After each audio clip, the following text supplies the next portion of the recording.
I am coming to you from just above Navajo Lake, Utah, which is approximately 20 miles up the mountain from Cedar City.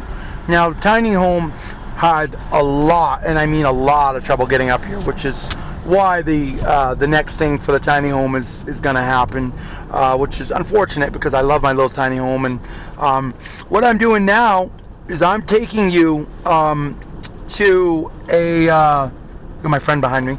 I'm taking you to a place that I got into, and not advising it. I'm not even recommending it. Okay, I'm not. We're going in a hole. Hang on. Okay. That's okay. We're in a hole. It's okay. It's okay.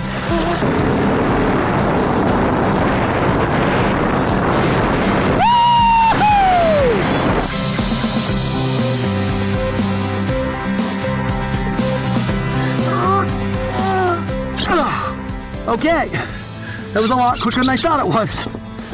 We're cooking up some bird's eye. Looks pretty good so far. Should be a few minutes before this is really good.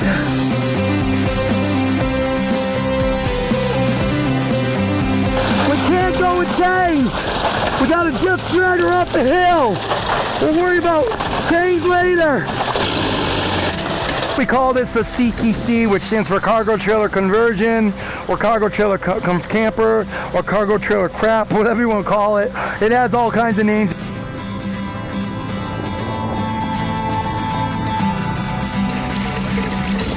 In case you're wondering what 4-week-old poop looks like after it's been chemically treated, and there's your answer. A mom to 17 children, I would thought you might have had like 30 of those cards. Oh, this is just for 2 days.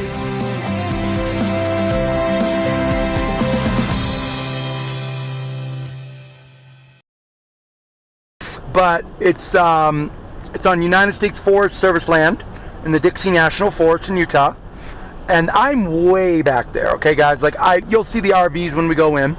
You know, the standard people, the RVs that, you know, they take up the good spots in the beginning of the road. But I like literally went up a mountaintop, and I'm way back in there, and I'm going to take you guys on that road. So I'm going to shut the camera off for a minute, and then I'm going to turn it back on when we get on that road. But I did want to say before I go real quick, I want to make sure this is clear.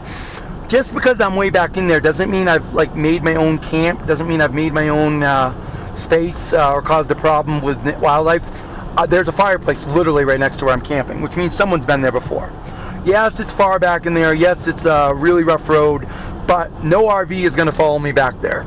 I'm almost certain I will never see an RV back there, except my friend's RV, who's behind me right now. So, I'll be back with you guys in a minute for the rough ride into what has been now named Grasshopper Ledge. And the reason why we named it Grasshopper Ledge is because when I got in there, I got out, and I heard these noises. It sounded like these clapping noises. Couldn't figure out where they were coming from, right? And those noises are actually Grasshopper Ridge, sorry. So those noises are actually, see Grasshopper Ridge, can you see it? Yeah. Those noises are actually a bunch of grasshoppers. They're all just hanging out right there. So I'll be back in a minute, and I'll take you to Grasshopper Ridge in the Dixie National Forest. That's coming up next. The Dixie National Forest, beautiful, beautiful place. First thing I want you to notice when we come in here, okay? This is, see there's a forest road number there, 650. I'm going to stop here real quick while I wait for my friend. No motor vehicles, stay on designated roads and trails. Camping limited to 16 days. No campfires, no charcoal grills, stoves are okay. So if you follow those rules, you technically can be here. If you don't follow those rules, you shouldn't be, okay?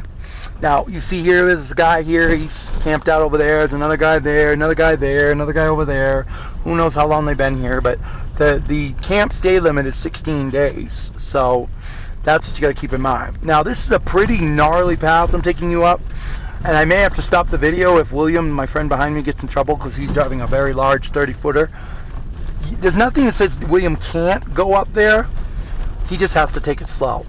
Now, I have to take it slow as well, but I'm a little more rambunctious than most people. So far, we're just on a gravel road. No big deal. Taking it slow. Anyone can navigate this gravel road, right? No problem here. Still gravel.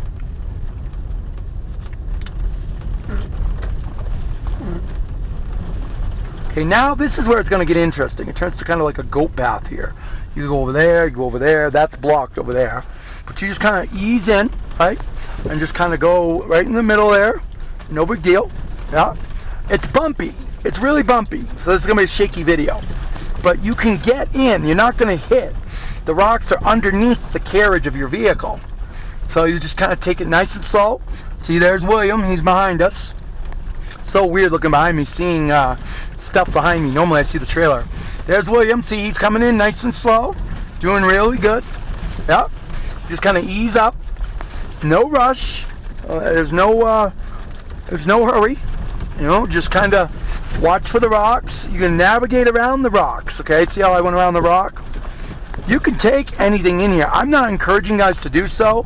Use your own vehicles. Maggie was designed for off-road, so she can handle a little bit more than your average, Prius or Honda. See, William just went around to the left there. Doing good. Yep. He's doing really good. So we're just going to cruise on through.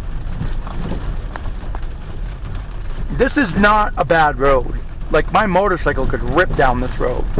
It seems bumpy and noisy, but it really isn't that bad. William is doing really good back there. We're going to go around this corner, and then we're going to go up a hill. And the hill's kind of steep and a little wet here, but nothing major. Just got to kind of ease up. See? Nice and slow. Go to the left. Choose your section you want to be on, to the right. And there you go, and you're up. Just like that. Now William's going to crawl up nice and slow. We can see him coming up in the mirror here. Good. He's doing really good. I'm really impressed. He is navigating this trail. And now it's smoothed out a little bit here, right? Before it get rocky again. It's gonna get rocky again.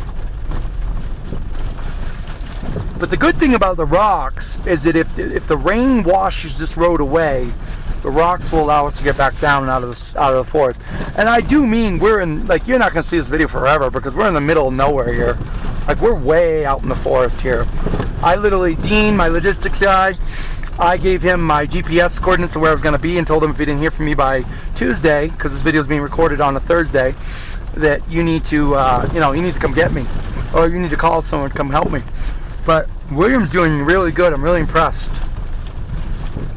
He's going to have a little bit of trouble in the soft spot, but he's making an effort, and I appreciate that. I'm just kind of cut through here, and we'll let him go next. And if you look carefully on your right, you will see the Tiny Wanderer just in the middle of that field.